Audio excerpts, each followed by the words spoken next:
कभी कभी कुछ चीजें देखने में बहुत मासूम लगती हैं, लेकिन उनके अंदर वो बुराई छुपी होती है जिसे इंसान पहचान ही नहीं पाता।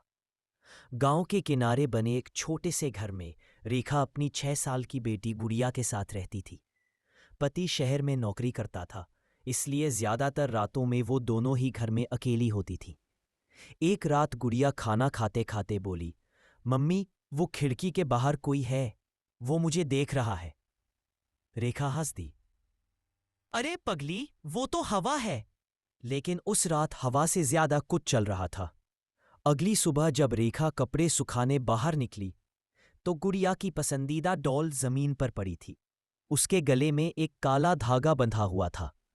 रेखा ने हैरानी से पूछा, ये धागा किसने बांधा? गुड़िया ने धीमे स्वर में कहा, वो आंटी ने, जो खिड़की के बाहर खड़ी रहती हैं। रेखा सिहर उठी। उसे लगा बच्ची मजाक कर रही है, पर जब रात आई तो खिड़की के बाहर सच में एक परछाई दिखाई दी, धीरे धीरे हिलती हुई, बस देखती हुई। डर के मारे रेखा मंदिर भागी।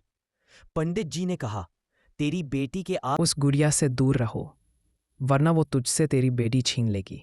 रेखा घर लौटी, प्रसन्न रह गई। गुड़िया कमरे के कोने में बैठी थी। गोद में वही डॉल थी जिसकी आंखें अब काली हो चुकी थीं। रेखा पांपते हुए बोली, गुड़िया, सोने का टाइम हो गया बेटा।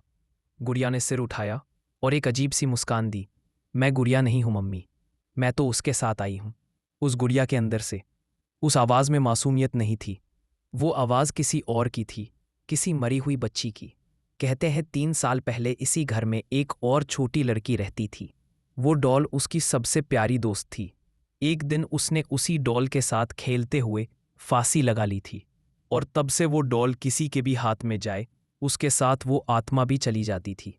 रेखा ने मंत्र पढ़े, उस गुड़िया को आग में फेंक दिया। गुड़िया जोर से चिल्लाई और बेहोश हो गई। सब कुछ शांत हो गया। ऐसा लगा जैसे बुराई खत्म हो गई हो। 2 दिन बाद रेखा का पति लौटा।